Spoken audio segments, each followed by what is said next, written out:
एक मामूली math teacher जो देखते ही देखते दुनिया का सबसे पुरइसरार अमीर शख्स बन गया। जेफरी एप्स्टीन ने 1970s में डेल्टन स्कूल से शुरुआत की, लेकिन उसका असली ठिकाना वॉल स्ट्रीट था। उसने विक्टोरिया सीक्रेट के मालिक लेस्ली वेक्सनर जैसे बिलियनियर्स का भरोसा जीता और उनका पैसा मैनेज करने लगा।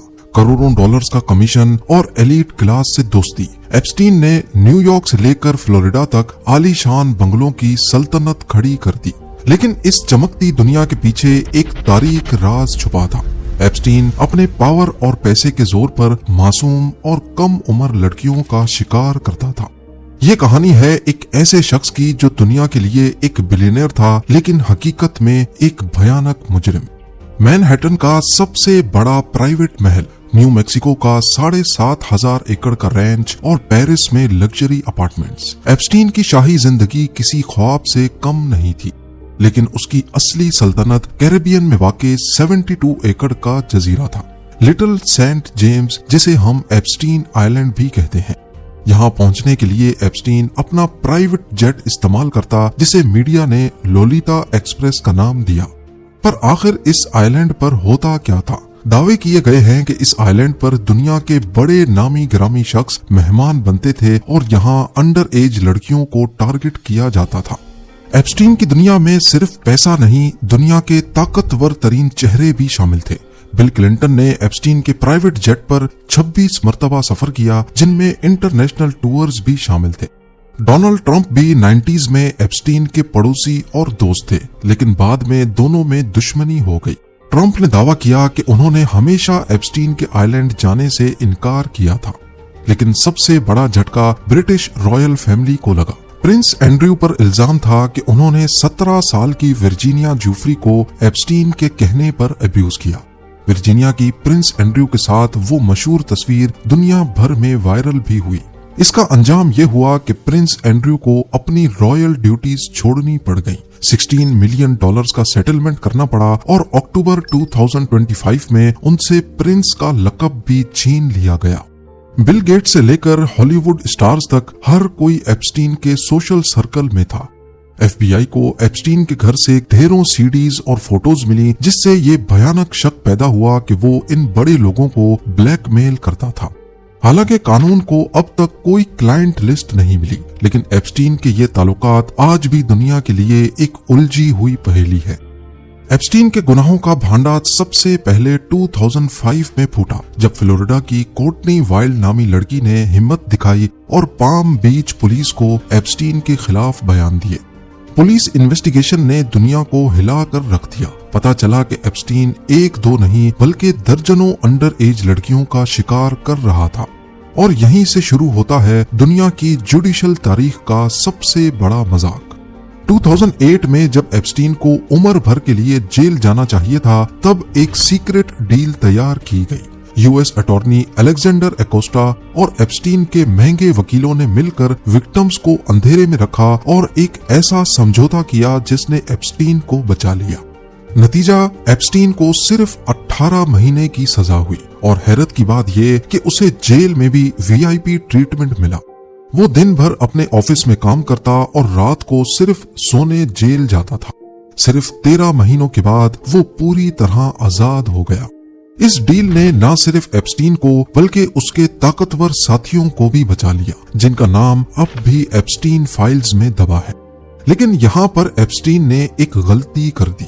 उसका घमंड और अपने पर भरोसा ही उसे ले डूबा। अपने आप को बचाने के लिए एप्स्टीन ने अपना ताल्लुक पावरफुल लोगों के साथ जाहिर तो किया, लेकिन ये चीज मीडिया ने पकड़ ली और डील की कहानी पूरी दुनिया में लीक हो गई। उसने समझा था कि पैसों की ताकत से विक्टिम्स को यानी उन लड़कियों को खरीद लेगा, पर ये उसकी सबसे बड़ी गलत फहमी थी। कोर्टनी वाइल्ड के स्टैंड लेने के बाद और भी काफी लड़कियों को हिम्मत हुई और उन सब ने एप्स्टीन के खिलाफ एक स्टैंड लिया। उन्होंने 2008 की इस डील को कोर्ट में चैलेंज करना शुरू कर दिया। जुलाई 2009 में एप्स्टीन की एक विक्टिम वर्जीनिया जूफ्री ने सिविल लॉ सूट फाइल किया, जिसमें उसने कहा कि एप्स्टीन और घिलेन मैक्सवेल ने उसे मशहूर लोगों के साथ गलत काम करने पर मजबूर किया। यहाँ आपको बताता चलूं कि घिलेन मैक्सवेल एप्स्टीन की गर्लफ्रेंड थी, जिसका इस जुर्म में बहुत बड़ा किरदार था। उसका काम मासूम अंडर एज लड़कियों को रिक्रूट करना था। वो स्कूल्स के बाहर लड़कियों को पैसों का लालच देकर जॉब के बहाने हायर करती थी। 2010 के बाद से ही थोड़ी बहुत खबरें निकलना शुरू हो गईं कि एप्स्टीन ने कैसे फ्लोरिडा में अपने लिए सजा खरीदी थी। 2011 में डेली मेल ने जूफरी का इंटरव्यू छाप दिया जिसमें प्रिंस एंड्रयू का जिक्र था, जिससे शहजादी की मुसीबतें शुरू हो गईं। फिर 2015 में अमेरिकन मीडिया में भी ये सवाल उठने लगे कि आखिर एप्स्टीन को इतनी रियायत क्यों मिली थी। सालों की खामोशी के बाद 2018 में एक बड़ा धमाका हुआ। जर्नलिस्ट जूली के ब्राउन ने अपनी रिपोर्ट परवर्जन ऑफ जस्टिस में फाश किया कि कैसे सिस्टम ने मिलकर एक मुजरिम को बचाया था। इस रिपोर्ट ने अमेरिका में जैसे आग सी लगा दी। इस रिपोर्ट के चलते 6 जुलाई 2019 को जेफरी एप्स्टीन को दोबारा गिरफ्तार कर लिया गया। इस बार कोई सीक्रेट डील काम ना आई। अदालत ने उसे बेल देने से इनकार कर दिया और इस पॉइंट पर दुनिया के ताकतवर लोग डर रहे थे कि एप्स्टीन अब एक एक करके सबके नाम उगलेगा। लेकिन ट्रायल शुरू होने से पहले ही दुनिया को हिला देने वाली खबर आई। 10 अगस्त 2019 की सुबह न्यूयॉर्क की सबसे महफूज जेल में एप्स्टीन की लाश मिली। Jeffrey Epstein. Epstein was found dead in his jail cell in New York on Saturday. Official report में कहा गया कि उसने खुदकुशी की है, लेकिन हकीकत बहुत अजीब थी। उस रात जेल के कैमरास खराब थे, गार्ड्स सो गए थे और एप्स्टीन को अचानक सुइसाइड वॉच लिस्ट से हटा दिया गया था। अब अमेरिका की गलियों में एक ही नारा गूंजने लगा कि एप्स्टीन ने खुदकुशी नहीं की थी। लोगों का मानना है कि उसे खामोश करवाया गया ताकि दुनिया के बड़े नामों के राज हमेशा के लिए दफन हो जाएं। हालांकि कानून ने इसे सुसाइड ही कहा, मगर आज भी ये दुनिया की सबसे बड़ी पहेली है।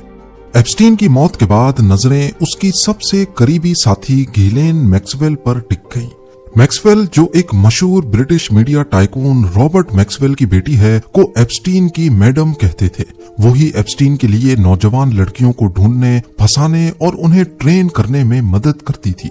एप्स्टीन के गुजर जाने के बावजूद FBI ने अपनी तफ्तीश जारी रखी और 2 जुलाई 2020 वाले दिन गिलेन मैक्सवेल को न्यू हैम्पशायर के एक दूर दराज फार्म हाउस से गिरफ्तार कर लिया। जेफरी एप्स्टीन तो मौत की शक्ल में सजा से बच निकला, लेकिन उसकी सबसे बड़ी साथी गिलेन मैक्सवेल कानून के शिकंजे से ना बच सकी। नवंबर 2021 में न्यूयॉर्क की अदालत में विक्टिम्स के दिल दहला देने वाले बयानात ने दुनिया को रुला दिया। पता चला कि मैक्सवेल सिर्फ एक साथी नहीं, बल्कि इस पूरे ट्रैफिकिंग नेटवर्क की मास्टरमाइंड थी, जो मासूम बच्चों को एप्स्टीन के लिए तलाश करती थी। जून 2022 में अदालत ने मैक्सवेल को 20 साल कैद की सजा सुनाई। जज ने साफ साफ कहा, ये बच्चों पर जुल्म की सजा है। मैक्सवेल आज फ्लोरिडा की एक जेल में अपनी सजा काट रही है। एप्स्टीन के मरने के बाद उसकी दौलत से विक्टिम्स के लिए एक फंड बनाया गया, जिससे अब तक 150 से ज्यादा सर्वाइवर्स को $121 मिलियन तकसीम किए जा चुके हैं। एप्स्टीन तो मर गया, लेकिन उसकी फाइल्स ने 2025 में दुनिया की सियासत में आग लगा दी। जनवरी 2024 में एप्स्टीन फाइल्स को पब्लिक करने का सिलसिला जनवरी 2025 में डोनाल्ड ट्रंप के दोबारा सदर बनते ही एक नया मोड़ इख्तियार कर गया। ट्रंप ने कैंपेन में वादा किया था कि वो एप्स्टीन की फाइल्स रिलीज कर देंगे। नतीजा ये निकला कि फरवरी 2025 में अटॉर्नी जनरल पाम बोंडी ने दावा किया कि क्लाइंट लिस्ट उनकी डेस्क पर रखी है। लेकिन जब पहला फेज रिलीज हुआ तो आवाम ने इसे मजाक करार दिया, क्योंकि उसमें कुछ नया नहीं था।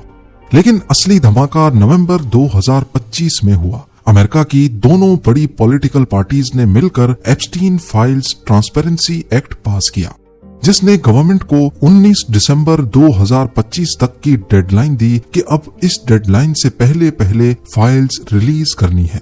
दिसंबर 2025 में गिलेन मैक्सवेल की कुछ ईमेल्स पब्लिक हुई, जिसमें वो कोड नेम का इस्तेमाल कर रही थी। वो कोड नेम था द इनविजिबल मैन। इन्वेस्टिगेशन में साबित हुआ कि ये कोई और नहीं, प्रिंस एंड्रयू थे, जो कोड नेम के पीछे छुपकर लड़कियों की तलाश में थे। 20,000 पेजेस की ईमेल में एप्स्टीन का एक पुराना दावा सामने आया कि ट्रंप लड़कियों के बारे में पहले भी जानता था।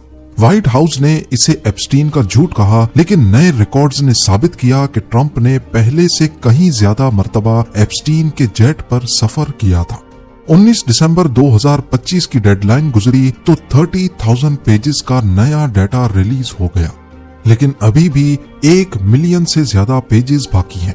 अदालत और हुकूमत के दरमियान एक जंग छिड़ी हुई है। कुछ लोग सच सामने लाना चाहते हैं और कुछ अब भी विक्टिम प्राइवेसी के पीछे छुपकर बड़े नामों को बचा रहे हैं।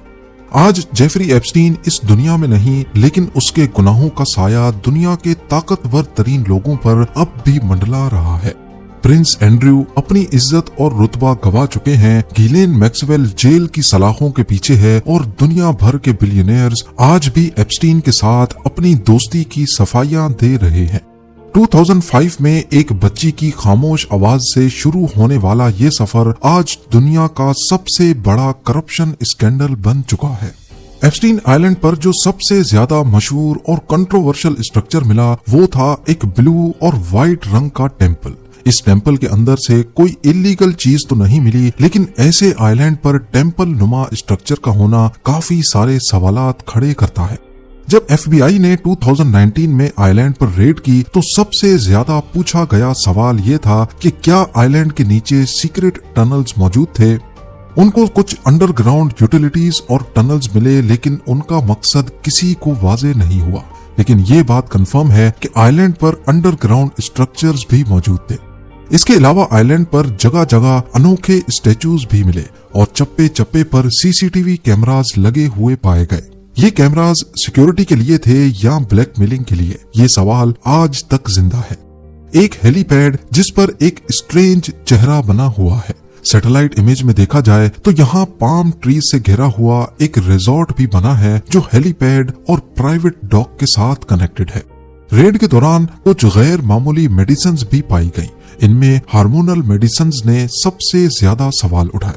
ये कंफर्म नहीं है कि इनका मकसद क्या था, लेकिन एक नॉर्मली प्राइवेट आइलैंड पर हार्मोनल मेडिसिन्स का होना काफी सवालात खड़े करता है।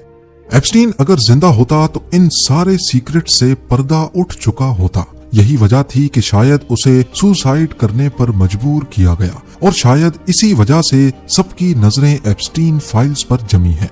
एप्स्टीन फाइल्स अभी मजीद खुलेंगी, नए नाम बेनिकाब होंगे और शायद कुछ नए चेहरे जेल की राह देखेंगे। जेफरी एप्स्टीन की कहानी हमें बताती है कि पैसा और पावर जुर्म को छुपा तो सकता है, लेकिन मिटा नहीं सकता। कुदरत की लाठी बेआवाज जरूर है, लेकिन जब पड़ती है तो बड़े बड़े तकब्बुर के मीनार मिट्टी में मिल जाते हैं।